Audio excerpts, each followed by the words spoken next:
টমেটোর দাম কমে গেছে। টমেটো দিয়ে চাটনি খাবো না তা কি হয়?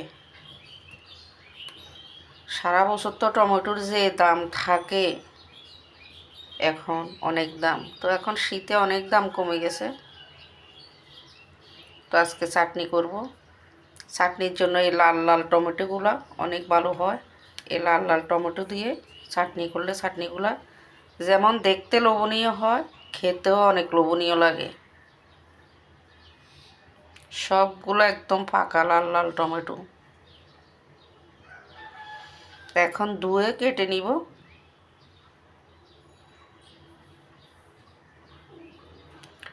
টমেটো এমনি খাওয়া আমাদের শরীরের জন্য দরকারি। টমেটোতে আছে ভিটামিন সি। আমি সারা বছরই দুই একটা করে করে তরকারিতে দিয়ে খাই।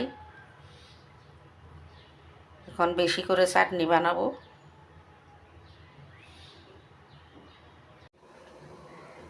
লাল লাল টমেটো কেটে নিলাম।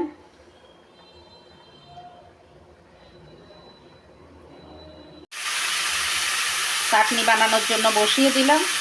তেলে ফোড়ন দিলাম সরিষা,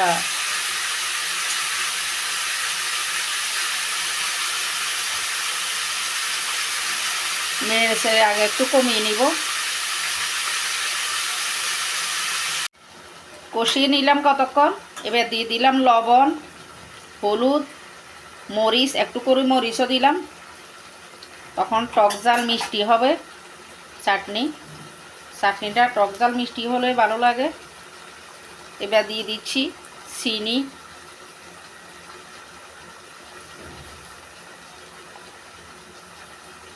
চিনিটা যে যার পরিমাণ মতো দিবেন চিনি। কেউ মিষ্টি বেশি খায়, কেউ মিষ্টি কম খায়, যার যার প্রয়োজন অনুযায়ী দিবেন। এবার সব কিছু দিয়ে নেড়ে চেড়ে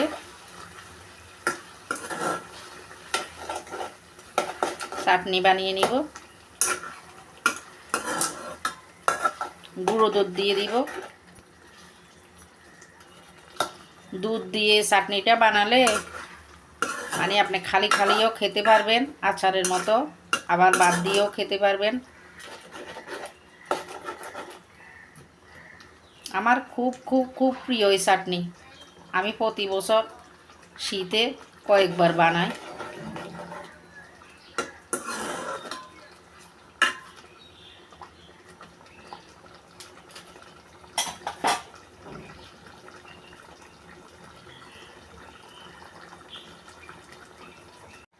মোটামুটি হয়ে আসছে আমার চাটনি। আলাদা কোনো জলে দিই নাই, টমেটো থেকে যা বের হলো দিয়ে দিচ্ছি গুঁড়ো দুধ। আপনাদের কাছে যদি লিকুইড দুধ থাকে লিকুইড দুধও দিতে পারবেন। দুধ দিলে চাটনির স্বাদ অনেক বেড়ে যায়, স্বাদটাই অন্যরকম হয়ে যায়।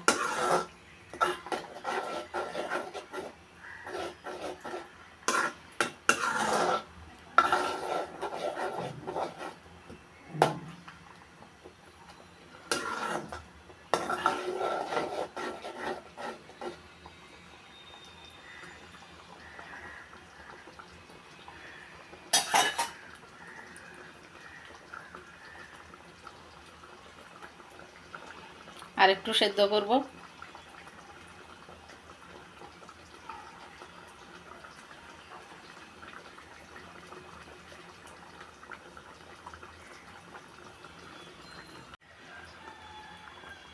হয়ে গেল আমার চাটনি।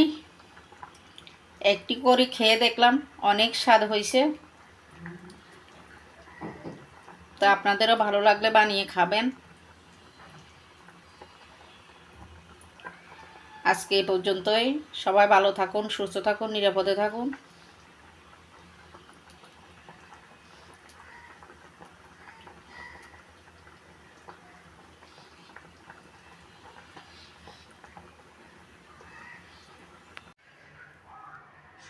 টমেটো চাটনি দিয়ে ভাত খাই, আহা সেই স্বাদ।